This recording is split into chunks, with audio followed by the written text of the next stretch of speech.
witness in Willow Creek to do. Eleanor checked the peephole anyway, then opened the door wide.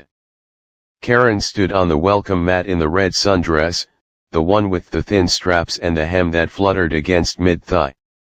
Her hair was down for once, soft waves instead of the usual severe ponytail. She held a bottle of Veuve in both hands like a peace offering, knuckles white. "You're early," Eleanor said, sounding pleased. "I like punctuality." Karen stepped inside without being asked. The door shut behind her with the decisive click of a judge's gavel. The house smelled like gardenias and something darker, sandalwood, maybe, or the scent of absolute power. The foyer light was dimmed low, only the staircase was lit, a runway of golden bulbs leading up. "Living room's this way," Eleanor murmured, but she didn't move.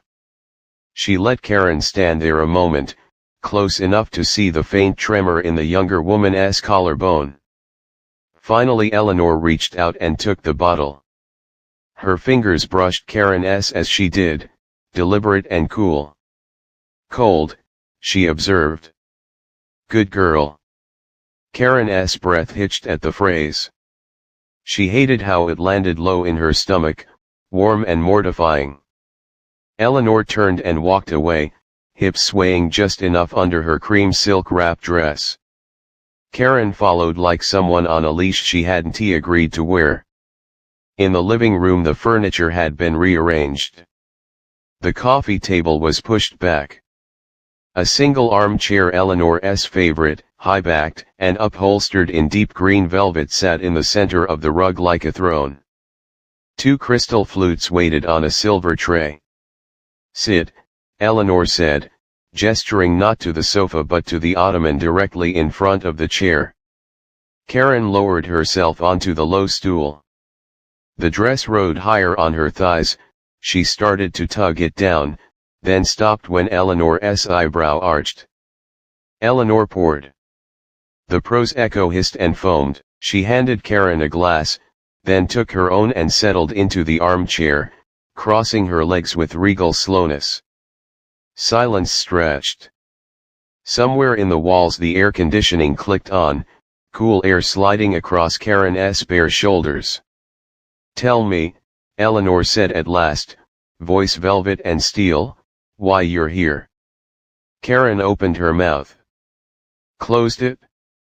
The bubbles in her glass trembled. "Because I violated the covenants," she said finally, barely above a whisper. "Multiple times. And you could ruin me for it?" Eleanor sipped, watching over the rim. "That's the reason you're in my house. It's not why you're wearing that dress." Karen's cheeks burned. "Because you told me to. And you obeyed." Eleanor let the words linger.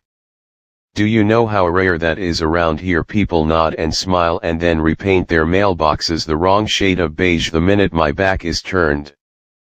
But you." She leaned forward, elbows on her knees, bringing their faces close. "You listened." Karen's pulse thudded in her throat. She could smell Eleanor's perfume, something expensive and faintly wicked. "Finish your drink," Eleanor said softly. Karen did, one long swallow that left her lightheaded. Eleanor took the empty flute and set it aside.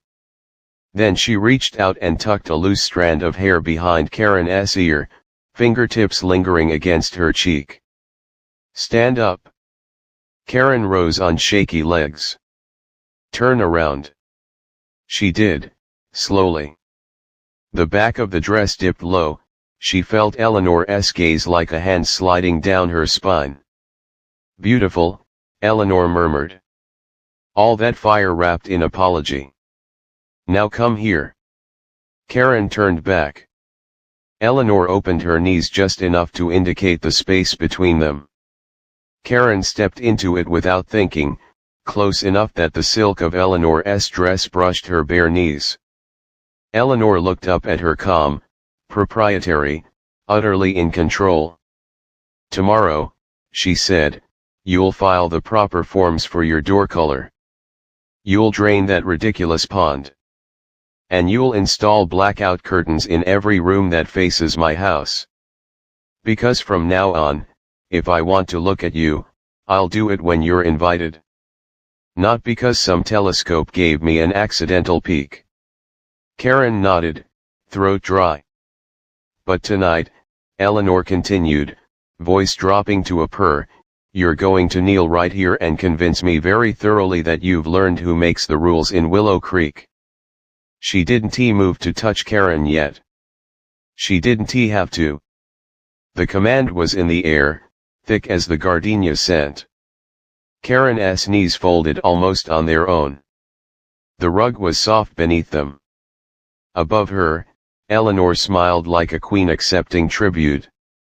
Outside, the cul-de-sac slept under its identical streetlights, unaware that its balance of power had just shifted forever on a single green velvet throne.